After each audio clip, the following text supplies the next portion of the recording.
Earlier this year we had Deadpool, then we had BVS, and then we had Captain America Civil War, and now we have X-Men Apocalypse.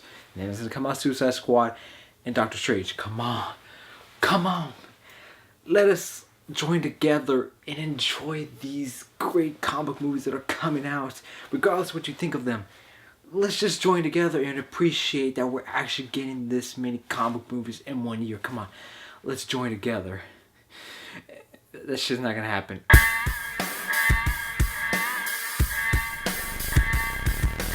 X-Men Apocalypse. So X-Men Apocalypse is the third installment in this new X-Men trilogy that follows X-Men First Class and Days of Future Past. I was really looking forward to X-Men Apocalypse because the X-Men Days of Future Past was a great film. It was one of the best movies of 2014. It is arguably one of the best comic movies. It's probably in the top 3 for me. And I gotta say, I really enjoyed the hell out of X-Men Apocalypse. Now, there are a couple of issues that I have with the film, but first, let me start off with the positives. For one, the acting. From all the series of the X-Men, the acting's always been great, especially from James McAvoy and Michael Fassbender. First off, James McAvoy, I feel he's underrated. He's not given a lot of attention. McAvoy is a great actor, man. In this movie, there are times like, man, only McAvoy can do this. He's just believable as the character. And Michael Fassbender is Michael Fassbender, man. He's always on his A game. There's this one scene in X-Men Apocalypse where Michael Fassbender acts so well. I almost cried, okay? There was a bunch of people that almost cried too of this one scene because the way Michael Fassbender acted that scene, it was incredible. Now, the actor that I was really looking forward to seeing was Oscar Isaac as Apocalypse. And I gotta say this. While the villain of Apocalypse I have some issues with, overall the performance of Oscar Isaac, he did a good job, especially for what he was given. He did an excellent job. His performance is similar to Tom Hardy's Bane in the sense that they both have great body language. The way they move the body, it's very intimidating, the way they carry themselves. And even though Oscar Isaac is covered in all this makeup and there are times where they modulate his voice, there are a lot of scenes where it's just him talking using his own voice. And it's like, man, this guy is really intimidating. And there are times like, man, see, those pictures that everyone was making fun of, you say, oh, he's not intimidating. Once you see this movie, he is pretty intimidating. And Jennifer Lawrence, I was worried. I was like, oh my God, please don't tell me she's going to phone it in, because everybody was worrying that Jennifer Lawrence was going to phone it in. I never thought that until I saw the last trailer where she was like this the whole time, very monotone. So I was like, oh shit, please tell me she's not monotone throughout the whole movie.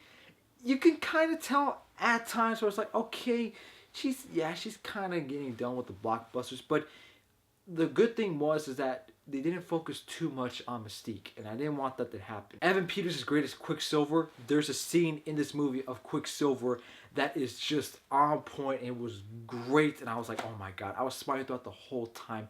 It's such a great scene. It's one of the best scenes of the whole entire year. Probably one of the best scenes in any comic movie ever. And the new cast of actors was great. Tye Sheridan as Cyclops, Sophie Turner as Jean Grey, Alexandra Shipp as Storm. And the action scenes were really well done. This film has the most action out of any X-Men movie. And there are scenes that are really well done, that really hit you emotionally. And I love there's a lot of these scenes where you see the characters interacting and it gives a lot of character development. The score of the film was really great too. And this was the first film that you're like, hey, this is an X-Men movie. Like the other films, you're like, yeah, there's some X-Men stuff implemented, but in this film, this felt way more comic accurate to the X-Men comics. While, you know, there's obviously stuff that they take liberties with, this was like the movie that, you know what, this is a definitive X-Men movie. Now, there are issues that I do have with the film. For one, Apocalypse, Psylocke, Angel, Storm, and Jubilee pretty much are underutilized. Apocalypse, I was really disappointed with because I was really hoping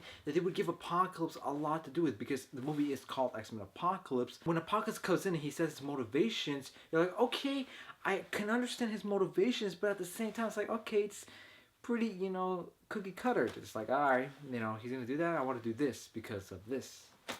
Not really that much depth to Apocalypse I was really looking forward to. Now, Apocalypse is not a terrible villain. He's a decent villain. He just could have been a hell of a lot better. And plus, Olivia Munn as Psylocke, she really doesn't have that much dialogue. When she first comes in, it's a lot of dialogue. And then as the film progresses, she says like 2 lines. And same thing with Angel. He barely says anything. And Storm was really underutilized, because pretty much everything that you saw in the trailer of Storm, it's pretty much it. She doesn't do that much, which is pretty disappointing. But I get that because there is so much going on in this film that for the most part they were able to keep it intact. But there were some things where I was like, okay, the movie at times feels unfocused. There are times where there's tonal inconsistencies.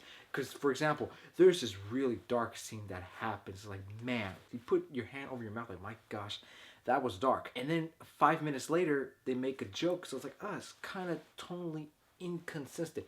Doesn't happen too often. So there was that disappointing thing. A lot of the characters were not utilized to their full advantage, and some characters were really forgettable. They weren't used at all. So that was pretty disappointing. And the story of X-Men Apocalypse, while there are a lot of moments where it's really emotional and it works so well, is not a story you can get emotionally invested in. I think the reason why critics are unfairly bashing X-Men Apocalypse is because it's not as good as X-Men Days of Future Past, which is really does not matter. Sure, X-Men Days of Future Past is better, story-wise is a better film. X-Men Apocalypse is still a pretty good film. It's not bad. Sure, it's not as good as Days of Future Past, yeah. But that doesn't make this film bad. But there were so many things that I loved from X-Men Apocalypse. That's right, loved. So many things. I was like, you know what? This is the X-Men film that I've been waiting to see. I'm going to give X-Men Apocalypse a B+, which is 8.5 out of 10. I really enjoyed the hell out of this film. And I highly recommend you guys going to see this film. And there is a post-credit scene at the very end. This is not an MCU film, so I can understand why people will leave, but just make sure you stay. And you're gonna have to use Google to understand the post-credit scene. So guys, that's my review for X-Men Apocalypse. What did you guys think of the film? Did you guys like it or you guys didn't like it? Please let me know in the comments below. Thank you guys for taking the time out of your day to watch my video. And as always, ladies and gentlemen, have a nice day.